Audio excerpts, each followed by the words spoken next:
What is going on, North Star Nation, and welcome to the North Star Network presented by CNS Athletics. My name is Giovanni Heater, and thank you for joining me. Today along my side, I have the brand new head coach of the CNS girls lacrosse team, Coach Stephanie Prentice, alongside two of her star players, fresh Division I bound college commits, Francesca Tortora and Molly Molchanoff. How's everybody doing? Good. How are you? I'm well, thank you. All right, guys, a lot to cover today, a lot of excitement surrounding your program right now. Of course, Molly is heading to play at Mount St. Mary's Division I lacrosse. Francesca's heading to play at Stony Brook, and a brand new head coach who's also a gym teacher at the school. A lot of excitement. How are you guys feeling about everything? Good, really good. Feeling good, excited.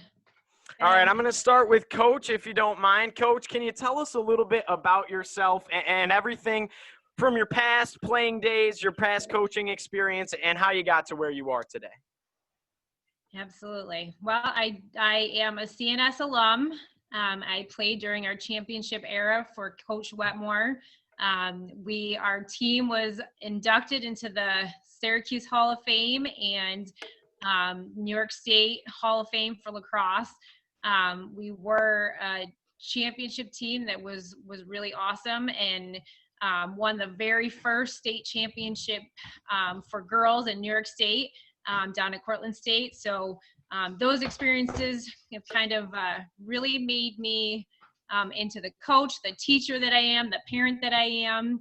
I did go on to play at Brockport, where I got my degree in phys ed, and made it my way back to CNS to teach phys ed at the high school, a job that I love and enjoy every day, and I get to teach these girls that are here with me too. So I did coach. When I was hired in the district, I started coaching lacrosse and stepped away 10 years ago when I had my youngest daughter. And just, stayed connected to the program, have coached through our youth programs for several years with my girls, but kind of felt like I needed to have these girls back. And I talked to them and supported them and, have been involved with these girls. And I just keep saying, I'm going to have your back. And I just felt like it was time to kind of jump back into it. I don't know if I really planned on getting back into coaching, but it was just something that felt right at the time, and hopefully we can take this program to the next level and make these girls feel good about where they're leaving and going. And so that's where it is. That's where I am and how I got back to here, and I'm excited to move forward and try to turn this program back around. That's awesome to hear, Coach. And now I'll turn it over to the girls. I guess we'll go seniority first. We'll start off with Molly, and then we'll go to Francesca. We have a senior and a junior joining us. So, Molly, can you tell us a little bit about yourself as a student athlete on and off the field? I think that keeping high grades in the classroom also leads to good performance on the field, as well as your teammates doing the same. So I'm really excited to see what we do this year after coming off a losing season, not last year, but the year before that. We were excited to get into the season, but unfortunately it got canceled due to COVID. But I think this year we all have our hopes really high and want to go far. And Francesca, the same exact question for you. Can you tell us a little bit about yourself as a student athlete? I think kind of like the same thing as Molly, being focused in school just like you are off the field. And I feel like your hard work that you put in off the field is only going to benefit you when you're playing your sport. So that's kind of what I go off of, is the hardest workers are going to be the best student athletes.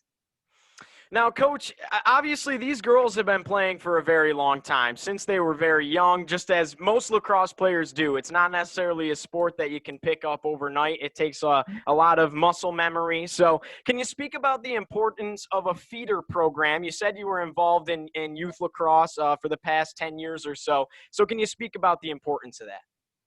Well, I mean, obviously the time and energy I've put into it, I definitely surrounded by several parents that were lacrosse players. A few of my teammates from high school were all coaching together, our younger kids. It's essential. It's important. Like you said, lacrosse is a sport that's not easy. to pick up. It really isn't, especially girls lacrosse. So creating that desire to work hard and to be focused and driven and put the time in and the commitment, is something that we've been pushing with the younger kids. And, I'm hoping that it will pay off. I mean, these two girls sitting in front of me have definitely put the time in, and it shows, and it paid off for them in the end. But definitely the feeder, the younger programs is essential, and just to get that desire to love the game. I tell my own girls, and I tell anybody that I coach, lacrosse is fun, and it should be fun. But with that fun comes the hard work and the drive and the determination and that kind of stuff. So, it's essential for sure. And we have really established in our CNS program, the parents have really, really supported that. And we have above and beyond a youth program that is going to go far. They really are. So these girls are kind of a test. They were kind of the beginning of that youth program, and then we kind of came in, and it shows. They really have worked hard and have been committed. And, hopefully all of our younger ones will follow suit, and, we can keep the program going in a positive direction. Absolutely. It starts from the bottom. Now, Coach, a question for you that really relates to play on the field. Is there anything we can expect from you that's sort of exciting, whether it be a patented zone on defense or an up-tempo offense, or just having the girls play as hard as they possibly can every time they step on the field? Well, that is for sure. Work ethic and drive and those things are so important. Conditioning, I am a firm believer in the conditioning part of that. If you can outwork the people around you and the teams you play, you're unstoppable. So unfortunately, some of them are going to realize that the conditioning piece is going to be a little bit different with me. Up tempo, keeping it moving is definitely where we're going to go, in the direction I'd like to be. I'm still kind of getting my feet wet with everything, and trying to figure out the best system for where we are. And I haven't been able to be with the girls since March, unfortunately. So that will come, but definitely playing hard, the upbeat, that conditioning piece, and outplaying other teams, that's our goal, and that's the direction we're going to go in. So be ready, girls, to work hard.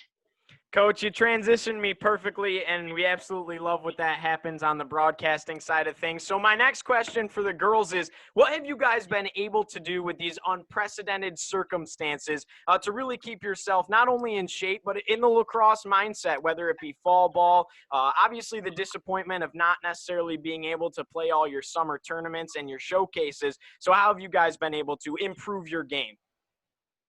I think staying on top of wall ball and making sure the stick is in your hand to get your reps up so you don't lose what you've worked for before all of this happened. And then obviously hitting the cage in the backyard and going for runs to stay in shape is what I've been doing. And we're going to start with seniority, of course. Again, Molly is senior, Francesca a junior. So Molly, can you walk me through your recruiting process with Mount St. Mary's? So it started on September 1st, went into my junior year, and it was long. It's been over a year.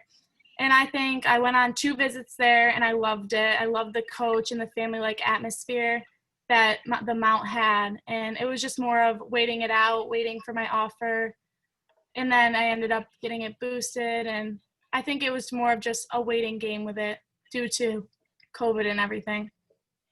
Now, Francesca, you're going to play at Stony Brook. You mentioned that you were very excited and a little bit surprised. That's a school that really focuses their recruiting on Long Island athletes. And here you are in upstate New York getting an opportunity, and that's all because of the hard work you put in on and off the field. So can you walk me through your recruiting process? Thank you. My recruiting process with Stony Brook actually started at 9 o'clock at night on September 1st when Coach Swilina texted me. And it was a really long and exciting day. And then that was a great way to end the day. But just saying that he wanted to, schedule a time for our first phone call. And basically mine happened pretty fast. I knew that Stony Brook was one of my top schools, but like you said, I kind of always counted it out because he tends to only recruit Long Island girls. That's tends where he likes to stay. But, I still gave it a try. I still sent out highlight films, sent out emails, contacted him. And basically on our phone call, he said that, if I was ready to commit when I walked on campus, then we were ready to do that. And then I walked on campus and I loved it. So kind of just knew, and I fell in love with the coaching staff and the family atmosphere and how close everybody was. And yeah, I kind of knew it was the right home for me. Now, you guys, obviously, you said your recruiting process started all the way back in September, and really last September was a whole different world. So how did your recruiting process change, and how difficult was it for you after the whole coronavirus pandemic took place? I think before the pandemic took place, you were able to go on campus and see everything, meet the girls, meet the coaches, and just be there. And then once it hit, it was more of texting, phone calls, all online because they're not allowed to have kids on campus, which made it harder to reach out, but still doable. Right. And I feel like it was a lot different from grad year to grad year. So like Molly got a little bit of exposure where she could go and, visit the colleges and be more hands-on with it. And she also got her summer season and her fall season to kind of, show herself to all of the coaches at tournaments. In my grad year, didn't get the spring, summer, and we might get a little bit of fall. So it was definitely really hard. You were going off of highlight film and you definitely were doubting yourself. But that made, certain 2022s want to work even harder because you didn't have, 5 tournaments to go play in front of 30 coaches at each game. You were lucky if you got a play day to get some, highlight film. So it definitely was scary for everybody else because it wasn't what we were really expecting, even with Molly got her overnight taken away. And, that's something, you put into consideration when you're picking out a school. So. Now, Francesca does draws, and Molly also plays midfield, and Francesca also plays attack, both offensive-minded players, of course. So what kind of players are these colleges getting? Molly, you first. I think that they're getting a hard worker who puts time on and off the field, who cares about their teammates and is a great leader when they step on the field and off with everyone who she surrounds himself with. Francesca? I agree with you, Molly. I also feel, kind of going along the lines with Molly, being a hard worker and being a leader and helping your teammates off the field, and not only helping your teammates, but making sure that, you're at your best as a player and you have a great positive mindset every time you're going into a team lift or, conditioning or regular practice or just team building. So, and I think that me and Molly are both on the same page with us doing that this year. To really show our leadership through not only our play, but, us off and on the field as well. These words have to be, music to a coach's ears. But girls, can you talk about your relationship both on and off the field? I mean, I can see it now. Molly at the midfield taking a fast break and dishing it off to Francesca for a goal at the attack position. So can you talk about your teamwork on and off the field together? I think that we're always communicating, even more during season, but even off season, about can we get together to do this, do that. I know before we had our season last year, we were in the gym leading, running, stick work. It was always getting together to be together. And I've known Fran since 6th grade, so we've just always been together working. And now we're leaders, so we help everyone else around us. Yeah, and I think we picked up lacrosse sticks together. So I started even a year early. I was younger than Molly, so she kind of took me under her wing even at a young age. And you just build that chemistry, when you're learning how to play lacrosse together, and that shows on the field. That shows on our offense that, my chemistry with her, just because, I've been playing with her for so long. Now, girls, you mentioned a very important word that sticks out to me, and that's being a leader. You're experiencing something very similar to what we're experiencing on the guys' side, brand new head coach, being the junior and senior leaders of this team, an opportunity to really lay the foundation for the players behind you, coming up ahead of you, and set the precedent for success and really set a tone in this program. So what does that mean to you, and how do you plan to really do that? I think that it's really key for us to be communicating with our teammates more than ever now.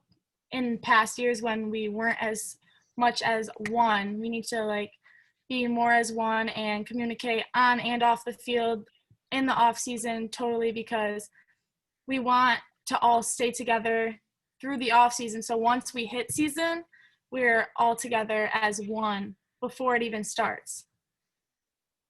Yeah, I definitely agree with that. I think that, last year some people, was very divided with our team vision. And, we were really young as a team overall.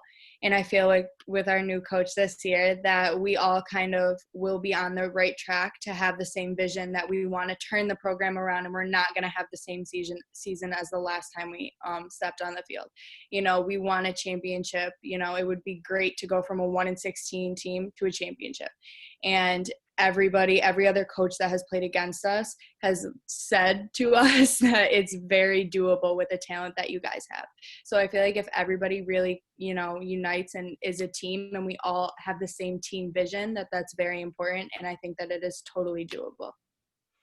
Coach, I promise I'm going to get back to you in a moment. But girls, what is your personal goals for this upcoming season? My personal goal is to obviously win games, because we are coming off a losing season. So end goal is winning the sectional championship, surrounded by my teammates and my best friends.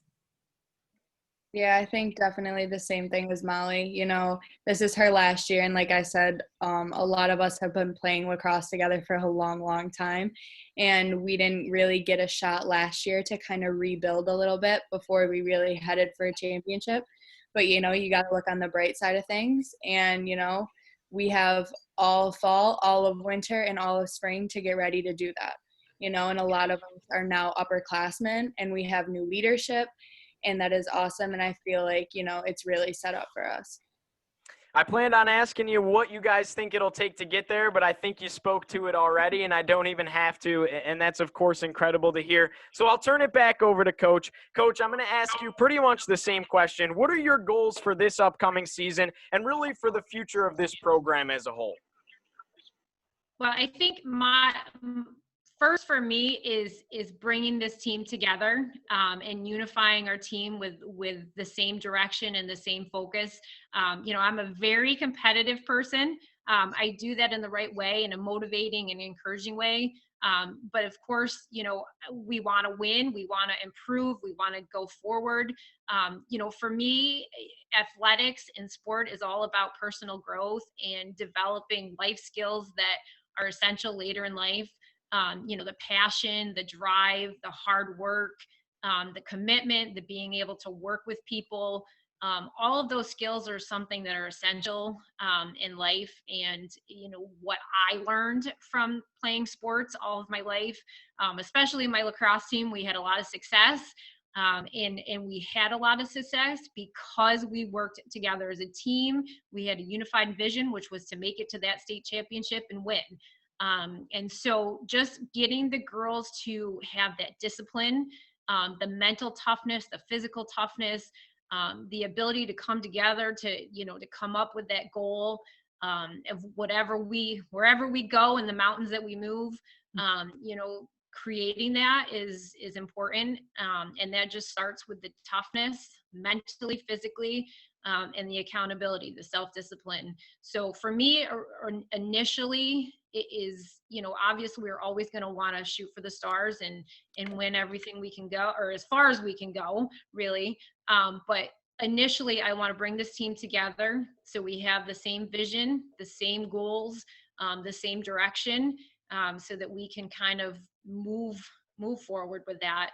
And then develop those important skills. And with those things, the talent that we have on the team, we really, I think that the goals that these two girls talked about are not unrealistic. If we can just work together and, put that accountability, that self-discipline, and that mental and physical toughness, I think we really could, do great things. So. Coach, it's clear you're a winner by everything you have to say. So what does this opportunity mean to you to take over this program? Well, it's kind of crazy. I like I said before, I was never really planning on doing this again, but the excitement about being back where you played, where you teach, where you went to school, just trying to bring back that legacy that we kind of left when we left here. It's exciting. It's, my daughter's going to be involved in the whole process, both of my girls. So, being able to turn it around for them, turn it around for the district, I've, always have been part of it, and I'll never leave the program. Even when I was coaching, I was always there supporting the girls, had girls in my office, my phys ed office all the time, talking about lacrosse. So it's exciting, it's just not something that I thought about anymore, but now that it's here and it's real, I'm really looking forward to trying to help these girls, get to where they want to be. So it's exciting. Absolutely. Now, to wrap things up, I like to do a little quick speed round. It's something fun. It's something that the parents at home and possibly the younger girls listening to this will really get a kick out of. I mean, you have to think that girls behind you are certainly looking to you guys as role models, and some of the things you have to say in this are perfect for what they need to hear. So a speed round of some fun little goofy questions. The first one for all three of you. What's your go-to pregame jam? Oh, geez. I'm not much of a music person. I don't know if I can even answer that question. All right, we'll pass it on to the girls. Molly? I would have to go with some rap, just the loud music before the game. I like to listen to loud music. I think we have a very diverse locker room, especially going off of the last time, before games. We had some people listening to rap, some people listening to 80s rap, some people listening to country. So we kind of get a little bit of everything, but definitely when we step on the field, we came out to All on the Lights last year. So I guess, we'll go with that as our team song as of right now. Perfect. What's everyone's go-to pregame meal? I know that Mike Washington of the football team said chicken and rice 100%. I usually like to go to Spears and get some chicken riggies. Not gonna lie there. Okay. And I make my own pasta before every game. So got to get the carbs, right? The sugar's what gets you going, keeps the energy up. Coach? I'm a salad kind of girl. I eat salad a lot. And protein bars. Those are my savior, protein bars. This is a fun question, and I'm sure from playing at such a young age, you've played every position on the field except maybe goalie, which is what I play. But if you could play one other position just for fun, what would it be? I mean, I might do goalie just because you can see the whole field, and I don't know, something different than midfield. It's a good choice. It's a good choice. Yeah, I tried goalie when I was in ULA, and then Molly decided to power shoot on me from the 8 meters. So that pretty much stopped that as being a possibility. I guess that maybe I would go to the other end of the field and play defense just because I like doing it for basketball. So why not? Coach, what position did you play? Well, in high school, I played defense, and then when I went to college, I played attack. So I would love to take the draw, though. That was something I never did. I would definitely not want to get in the goal, for sure not. But maybe taking the draw. I never got to actually do that in game situations. So. Now, what's the preference? There should be a clear answer here. Is it a home game at Bragman, or is it that mentality of getting on a bus with your squad, going into a hostile environment? I know that's tough to say in high school, and going to play on the road. What's your preference? I like the home games, playing where I used to play.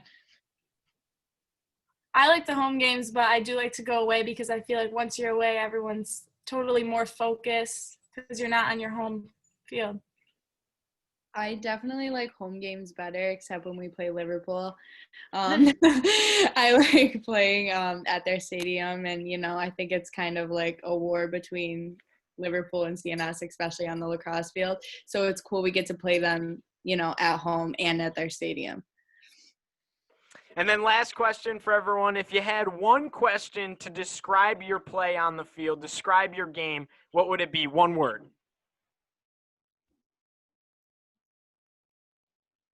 Do you want me to go first? Go for it. I'm gonna be a little cocky and say beast. Just because my game, I play with a lot of power, and I put everything I have onto the field every single time I step on it. And I hope that showed. And me and Molly were captains last year, so we really had to, lead as best as we could, and bring our games to the next level, and have our team hope that they were following. I would go with probably tough, because no matter what happens on the field, you got to keep going, and you got to push through whatever's thrown at you in those 60 minutes. Coach? And I would say driven. No matter what I do, I give 110%. So definitely. Awesome, guys. It's been a pleasure to have you on this show tonight, and thank you so much for joining me. Thank you for having us. Of course, I'm wishing you guys the best, going forward, hoping for a spring lacrosse season for all of us. So, again, thank you so much. And for Molly Molchanoff of Mount St. Mary's, for Coach Stephanie Prentice, and for Francesca Tortora of Stony Brook University, my name is Giovanni Heater, as always, and thank you for joining us on the North Star Network, presented by CNS Athletics.